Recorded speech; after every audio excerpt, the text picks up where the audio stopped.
Assalamualaikum warahmatullahi wabarakatuh. Halo teman-teman, perkenalkan nama saya Destin Sekarbila Arafah dari SMA Negeri 1 Pegandon, kelas 12/4, absen 6. Pada kesempatan kali ini, saya akan melakukan presentasi tentang materi menganalisis novel yang diadaptasi dari film Cinta Subuh. Baik, langsung saja, selamat menonton. Baik, yang pertama kita akan membahas pengertian novel. Novel merupakan karya prosa fiksi yang panjang, mengandung rangkaian cerita kehidupan seseorang dengan orang-orang di sekelilingnya dengan menonjolkan watak dan sifat setiap pelaku. Setelah membahas pengertian novel, selanjutnya kita akan membahas materi analisis novel yang diadaptasi dari film Cinta Subuh.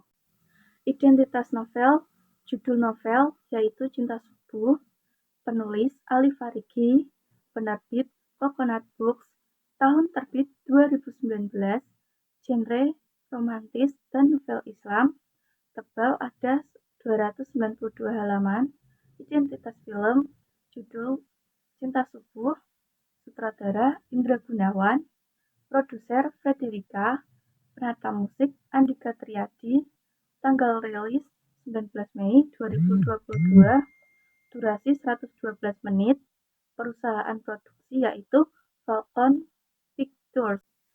Selanjutnya, kita akan membahas unsur intrinsik dari novel, yaitu 1.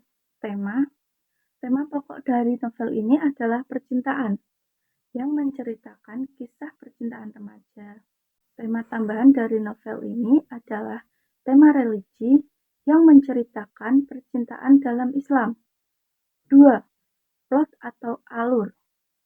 Plot yang dihadirkan sangat menarik sekali, yang membuat penonton tidak bosan menontonnya, mulai dari plot Ratih yang sangat religius dan menolak pacaran, tetapi pada akhirnya Ratih luluh dengan rayuan Angga, hingga plot tak terduga pada akhir cerita Angga yang akhirnya menikahi Ratih.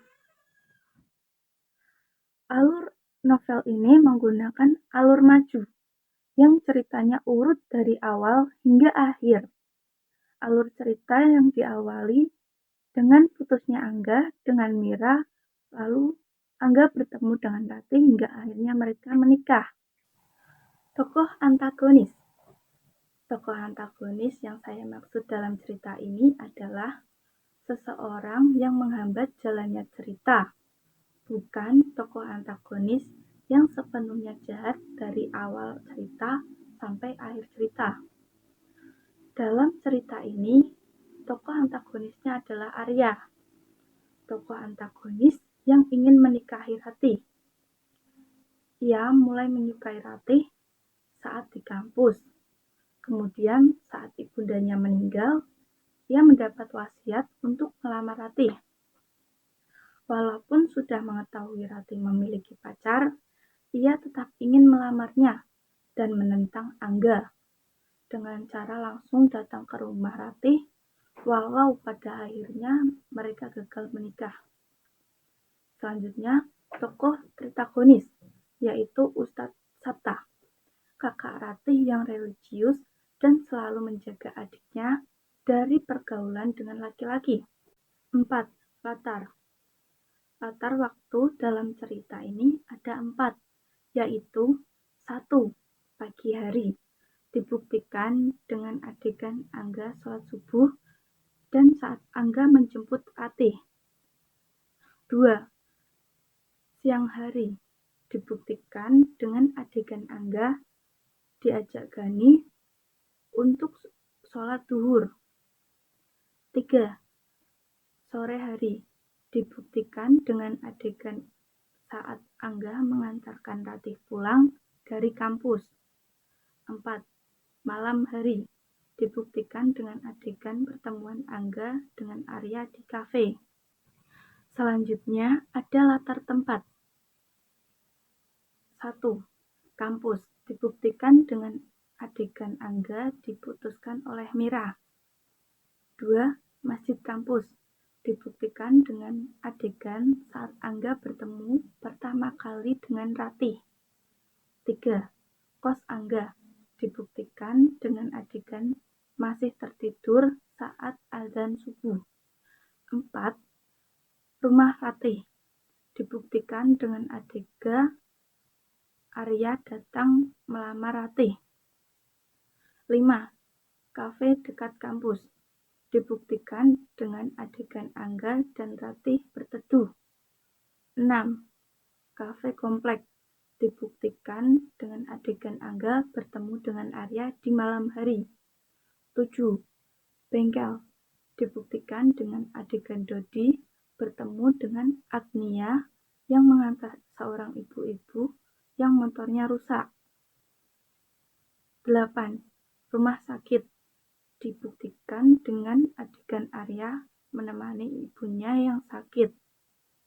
9. Pemakaman dibuktikan dengan adegan ibu Arya meninggal. Selanjutnya yang terakhir ada latar suasana.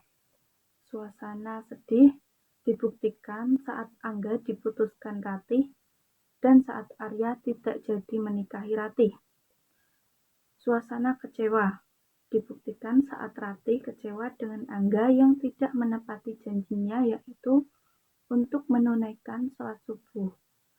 Suasana senang dibuktikan saat Angga merasa senang ketika Ratih menerima Angga untuk menjadi pacar. Suasana terakhir yaitu bahagia yang dibuktikan saat Angga dan Ratih menikah. 5. Sudut pandang. Sudut pandang yang dipakai dalam novel ini adalah sudut pandang orang pertama dengan kata ganti aku yang mengambil sudut pandang dari tokoh Angga dan Ratih. Selanjutnya ada struktur. 1. Orientasi. Cerita dimulai dengan pengenalan tokoh Angga yang sedang tidur dan tidak menjalankan sholat subuh. Pada pagi hari, dia diputuskan oleh pacarnya di kampus, dan kemudian dia bertemu dengan Ratih saat akan menjalankan sholat zuhur. Setelah itu, mereka berdua berkenalan dan drama percintaan mereka pun dimulai. 2. Komplikasi. Komplikasi dimulai saat Angga yang sudah berpacaran dengan Ratih dengan peraturan untuk sholat tepat waktu. Namun, Angga mengingkari peraturan tersebut dan tidak menjalankan ibadah sholat subuh yang kemudian membuat Ratih kecewa. Dan pada pagi harinya, Arya datang ke rumah Ratih lalu melamarnya. 3. Evaluasi. Puncak masalah terjadi saat Ratih memutuskan hubungannya dengan Angga dan memilih untuk menikah dengan Arya.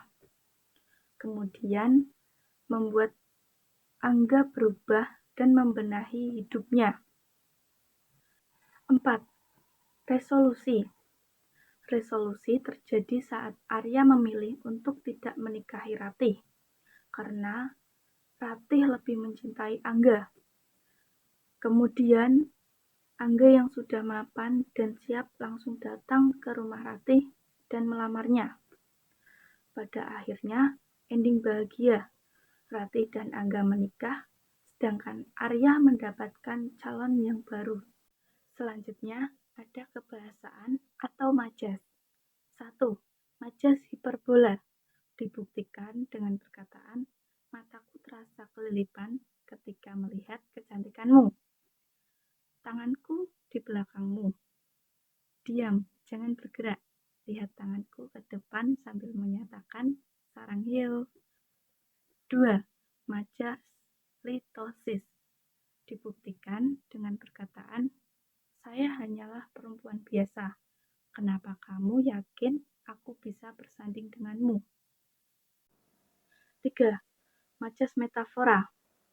Majas metafora dibuktikan dengan perkataan, Lihatlah di depan kita, ada kantor KUA, dan inilah janji ikatan keseriusan diriku.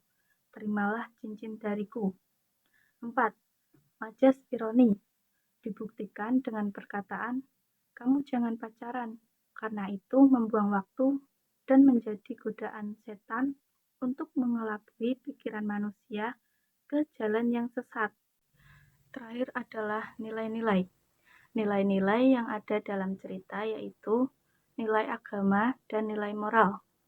Nilai agama melakukan ta'aruf, berserah diri pada keputusan Allah, hingga dibantu agar bisa konsisten menjalankan ibadah sholat subuh, dan nilai moral yang kita dapatkan adalah untuk menjaga pergaulan dan bersikap jujur terhadap keluarga.